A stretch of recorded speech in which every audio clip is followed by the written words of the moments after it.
নমস্কার, কেমন আছেন সবাই? আজ নাসিকে আমাদের প্রথম সকাল। সকালে আমরা ভদ্রকালী মন্দিরে গেলাম আর তারপর বেরিয়ে পড়লাম শ্রী সপ্তশৃঙ্গী দেবী মন্দিরের দর্শনের জন্য। যেতে যেতে রাস্তায় খুব ভালো পেয়ারা পেলাম, ওটা কিনে নিলাম, রাস্তায় যেতে যেতে খেয়ে নেব। মন্দিরে যাওয়ার পথে ওজারখের ডাম আসে, ওখানে দাঁড়িয়ে কিছু ফটোগ্রাফি হলো। আর দেখুন নীল জল আর খুব সুন্দর একটা দৃশ্য দেখে আমরা এগিয়ে গেলাম।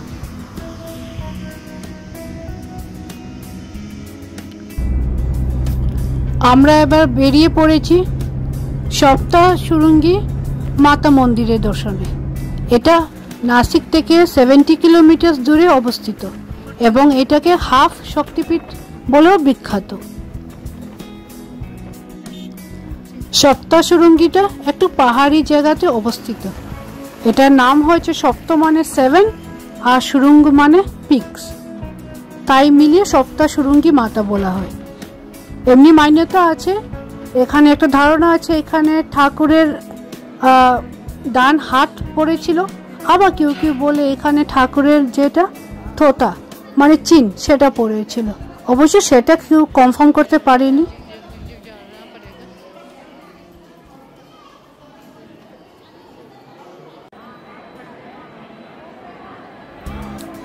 এই মন্দিরে যাওয়ার জন্য আপনার দুটো রাস্তা আছে। একটা হচ্ছে 510টা স্টেপস আছে, সিঁড়ি দিয়ে যেতে পারবেন, আর না হলে আপনি রোপওয়ে নিতে পারবেন। তো আমরা অবশ্য রোপওয়েটাই প্রেফার করলাম। নো ডাউট রোপওয়েটা খুব অ্যাট্রাকটিভ, কিন্তু জানেন অনেকক্ষণ এখানে দাঁড়াতে হলো।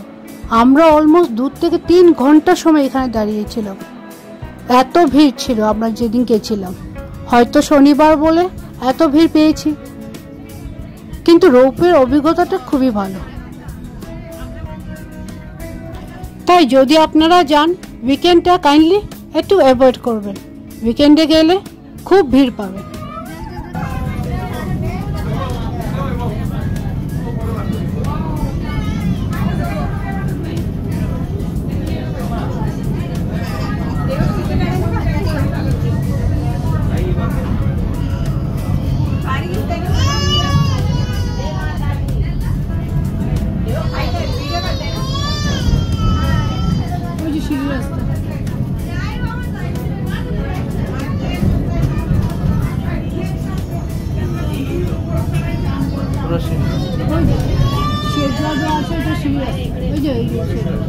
পিঙ্ক রঙের ইয়েলো কালার, এই যে আমরা স্টেশনে এসে গেছি।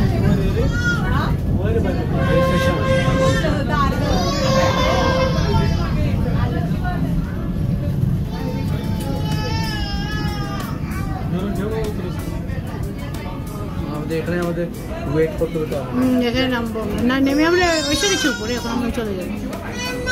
আসার সময় এখানেই আসতে হবে। অনেক সময় দাঁড়িয়ে উপরে তো গেলাম, ভাবলাম ঠাকুরের দর্শন হয়ে যাবে, গিয়ে দেখি 2-3 হাজার লোকের লাইন। এই লাইনেও আমরা দাঁড়ালাম আরও 1-1.5 ঘন্টা, তাও ঠাকুরের দর্শন আর হলো না।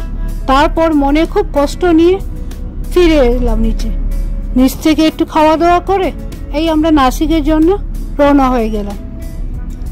খুব মনে খারাপ লাগছিল যে এত কাছে এসে ঠাকুরকে দেখতে পাইনি, কিন্তু জানেন 2-3 হাজারের লাইনে দাঁড়িয়ে অনেক সময় দাঁড়িয়ে অপেক্ষা করে যখন হলো তখন বুঝলাম সেটা রাত 10টার আগে আমাদের লাইনে আসবে না, তাই চলে গেলাম। আর যেতে যেতে একটা ভিউ পয়েন্ট পেলাম, দেখুন এখান থেকে এই ভ্যালিটা কি ভালো লাগছে দেখতে। অনেকগুলো লাঙ্গুরও ছিল। অল্প সময় এখানে দাঁড়িয়ে তারপর আবার আমরা হোটেলের দিকে রওনা হয়ে গেলাম।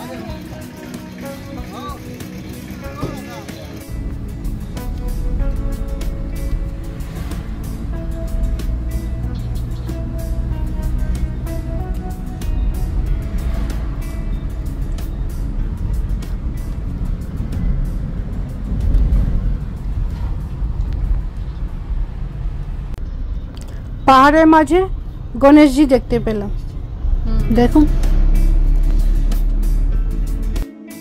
নাসিক ফিরতে ফিরতে বেশ রাত হয়ে গেছিল, তাই কাছাকাছি একটা ভেজ রেস্টুরেন্টে এসেছি। রেস্টুরেন্টের অ্যাম্বিয়েন্সটা খুবই ভালো, তেমনি খাওয়াটাও খুব ভালো ছিল। ওখানেই ডিনারটা সেরে নিলাম, তারপর আর কি রাত্রিবেলা হোটেলে ফিরে যাওয়া। তাহলে আগামী ব্লগে আবার দেখা হবে। আপনারা সবাই খুব ভালো থাকবেন, সুস্থ থাকবেন। Bye bye.